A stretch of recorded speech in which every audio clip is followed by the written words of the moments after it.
Semiconductors are classified into two types.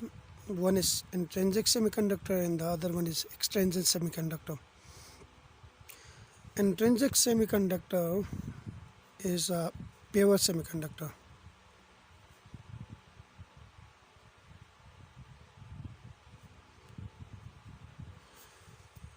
Example of intrinsic semiconductor are silicon and germanium, while extrinsic semiconductors are those semiconductors in which intentionally impurities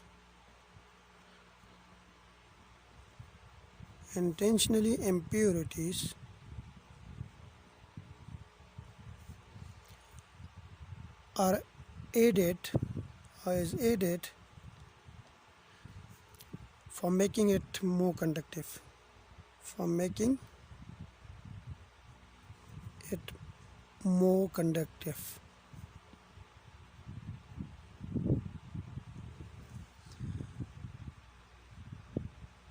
The conductivity of intrinsic semiconductor is 0 at T is equal to 0 Kelvin.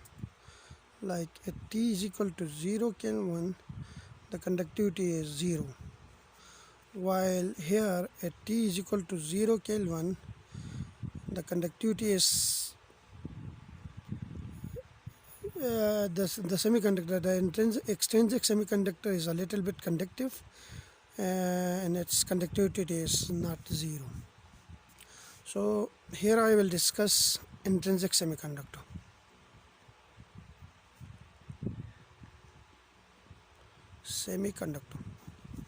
Now an extremely pure semiconductor is called an extremely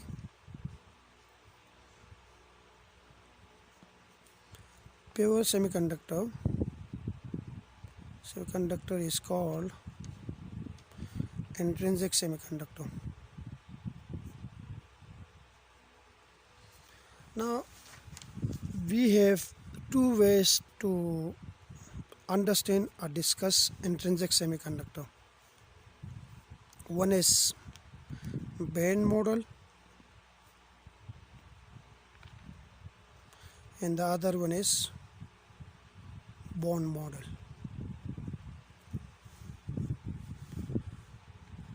And as I already mentioned above, that silicon and germanium are the example of intrinsic semiconductor.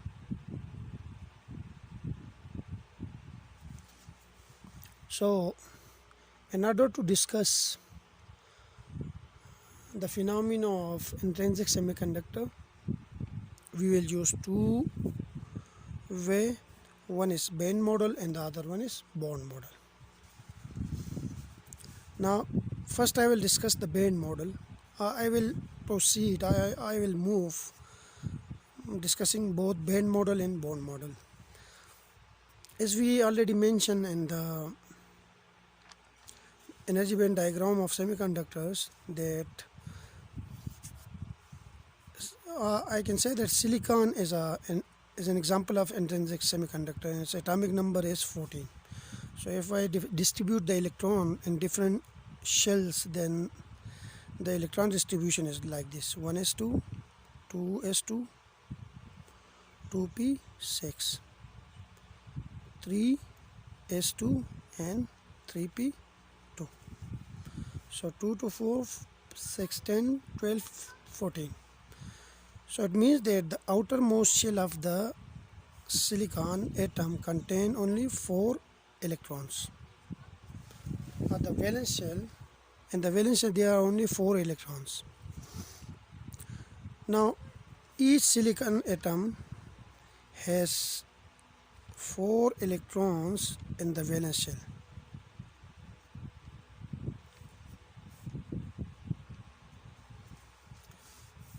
Now each atom of silicon shared its 4 electrons with neighbor 4 atoms. Now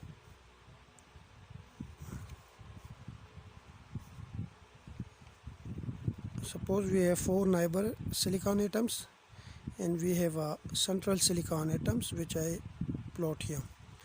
Now this electron of silicon atom gets shared with this one, this gets shared with this one, this gets shared with this one, and this gets shared with this one. If we see the crystal structure, the structure look like this.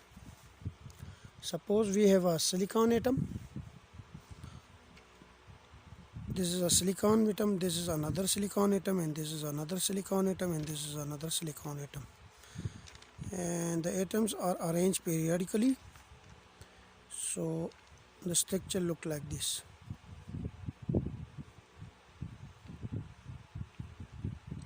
So there is a double bond formed between two silicon atoms. So we have a double bond, and we have two electrons. They are a part of both the atoms, not a part of the single atoms. So we have a double bond, and we have the electrons, sorry, and we have the bonds, double bond, and we have the electrons. Here again we have a double bond.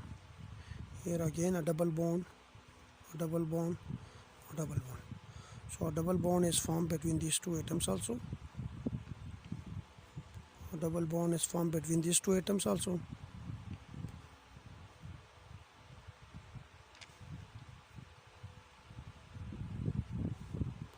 Similarly, a double bond is formed between these two atoms also.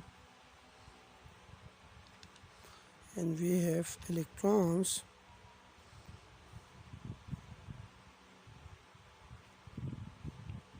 here. The dotted represent the electrons.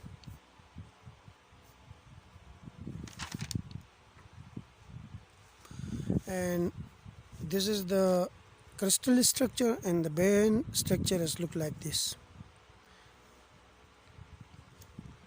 We have the energy along vertical axis, and we have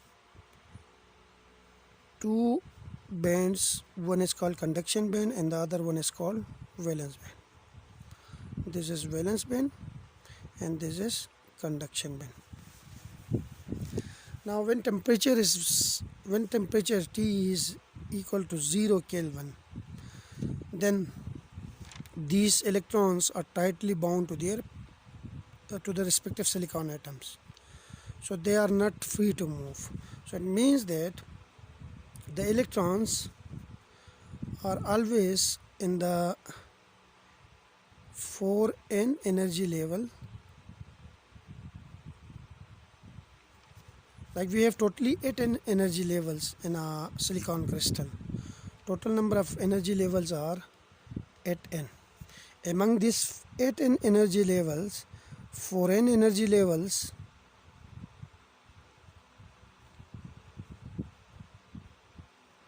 are completely filled or occupied, which is called valence band, while 4n energy levels are unoccupied, which is called conduction band. So this is the valence band, this is the conduction band. At T is equal to 0 Kelvin, the valence band is completely filled, while the conduction band is completely empty. So this is completely filled and this is empty. Now if we increase the temperature,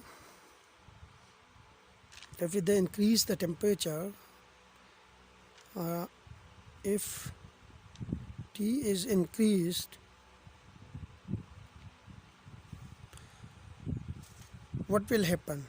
If we look at the band model, then electron gets energy, sufficient energy, and jumps from valence band to the conduction band. So once it jumps from the valence band to the conduction band, it will leave a hole behind in the valence band. So this is the hole now, and this is electron. Similarly, other electrons also jumps from valence band to the conduction band. Then there are many electrons which will jump by getting sufficient energy from valence band to the conduction band. So these electrons which jump from the valence band to the conduction band are called free electron. Now they are participating in the conduction process.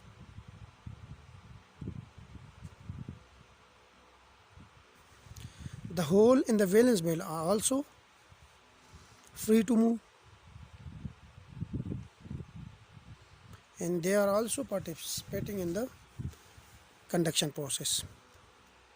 Now, from where these valence, from where these electrons come from in the valence band, why the valence band is completely filled, and why the conduction band is completely empty.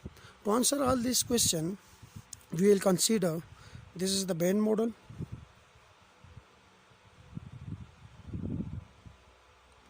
and this is the bond model. We will discuss all this aspect by considering the bond model also. Now when T is 0, when the temperature is zero, then the electrons are tightly bound to the silicon atoms. They are not free to move. So in that case, electrons are all present in the 4n energy levels, which are totally occupied, while the other 4n energy levels are unoccupied. But as we increase the temperature, these silicon atoms start vibration. So at a certain vibrational frequency, when a frequency reach to a certain value, then this bond here break down. Once this bond break down, then these electrons now get free. So here we have the free electron, and here, and the point from where this electron got free leave a hole in its place, which is called hole. So this is the reason that this bond is breaking down if we increase the temperature. So the electron get free, they jump from valence band to the conduction band. While in the valence band we have a hole left behind when once electron jump from the valence band to the conduction band, and here we have the hole. So if we increase the temperature, then these electrons they got free and become a free electron, and there is a empty space left in the place from where electrons got free, and that place is called hole. So again we have electron, so again here we have an electron, and again these electrons got free and we have a hole here, and again this electron got free and we have a hole here. So this is the explanation of intrinsic semiconductor by using both band model and bond model. In the next video we will discuss other aspect of intrinsic semiconductor, like the density of electron or electrons concentration in the conduction band. How many electrons will be present in the conduction band if temperature is increased by a certain value. Thank you.